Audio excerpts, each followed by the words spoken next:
नमस्कार। आइए आज की इस अहम खबर का विस्तार से विश्लेषण करते हैं। आज हम बिहार सरकार के उन ऐतिहासिक फैसलों को डिकोड करने वाले हैं जिनका सीधा असर राज्य की कानून व्यवस्था और रोजमर्रा की जिंदगी पर पड़ने वाला है। तो बिना किसी देरी के चलिए सीधे इन बड़े बदलावों और आंकड़ों को आसान भाषा में समझते हैं। चलिए सीधे इस आंकड़े से शुरू करते हैं। 20,937 है ना, बहुत बड़ा नंबर। बिल्कुल, सरकारी नौकरी की तैयारी करने वाले युवाओं और राज्य की सुरक्षा को लेकर फिक्रमंद लोगों के लिए ये संख्या बहुत ही ज्यादा मायने रखती है। असल में ये बिहार पुलिस में सब इंस्पेक्टर यानी एसआई पदों से जुड़ा एक बहुत ही जबरदस्त और बड़ा अपडेट है। अब सवाल उठता है कि अचानक इतनी बड़ी संख्या कहाँ से आई। देखिए, ये कोई हवा में उछाला गया रैंडम आंकड़ा नहीं है।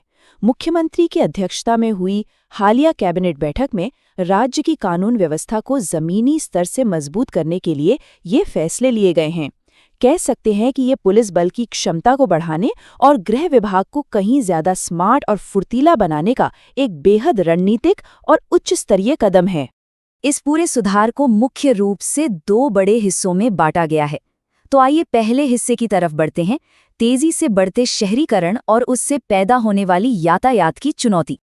जैसे जैसे बिहार में शहरीकरण तेज हो रहा है, सड़कों पर ट्रैफिक का जो दबाव है वो कई गुना बढ़ गया है और सरकार इस परेशानी को सीधे तौर पर सुलझाने की कोशिश कर रही है। मजे की बात यह है कि इसके लिए कोई मनमाना तरीका नहीं अपनाया जा रहा, बल्कि नए और आधुनिक ट्रैफिक मैनेजमेंट के लिए पुलिस अनुसंधान एवं विकास ब्यूरो यानी BPR&D के 2015 के राष्ट्रीय मानकों को अपनाया जा रहा है। सीधे शब्दों में कहें तो ट्रैफिक व्यवस्था को सुधारने के लिए देश के सबसे बेहतरीन और प्रमाणित पैमानों का इस्तेमाल हो रहा है। अब ध्यान देने वाली बात यह है कि सरकार ने अपने संसाधनों को पूरे राज्य में ऐसे ही नहीं बिखेर दिया है। इसके बजाय एकदम पिन पॉइंट फोकस रखा गया है इन 4 प्रमुख शहरों पर: भागलपुर, मुजफ्फरपुर, बिहार शरीफ यानी नालंदा और गया जी।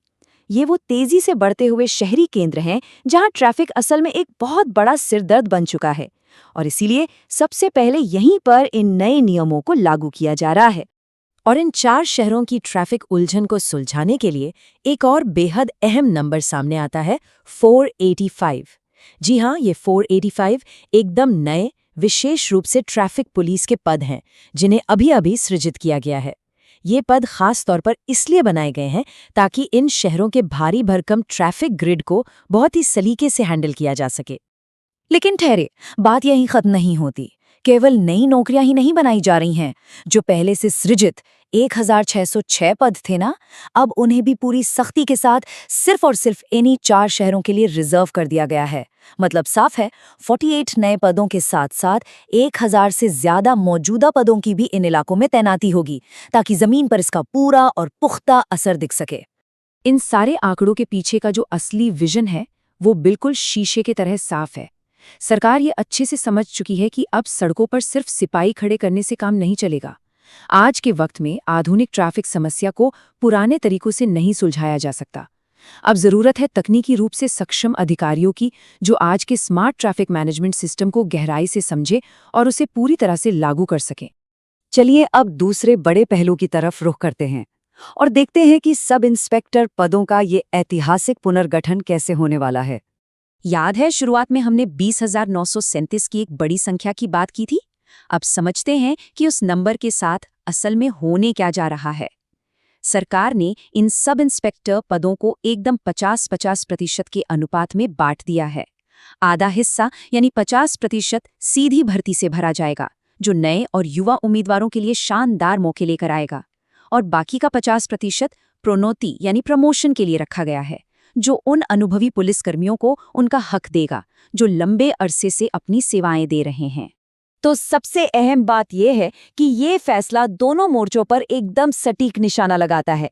एक तरफ 50% पदों को प्रमोशन के लिए रखकर ये विभाग के उन अनुभवी जवानों का मनोबल काफी हद तक बढ़ा देता है जो सालों से मेहनत कर रहे हैं। वहीं दूसरी तरफ सीधी भर्ती के जरिए ये भी पक्का कर लेता है कि सिस्टम में एकदम नई ऊर्जा और तकनीकी रूप से सक्षम नया खून आए। ईमानदारी से कहें तो ये वफादारी को पुरस्कृत करने और राज्य की पुलिस को आधुनिक बनाने के बीच का एक बेहद शानदार संतुलन है।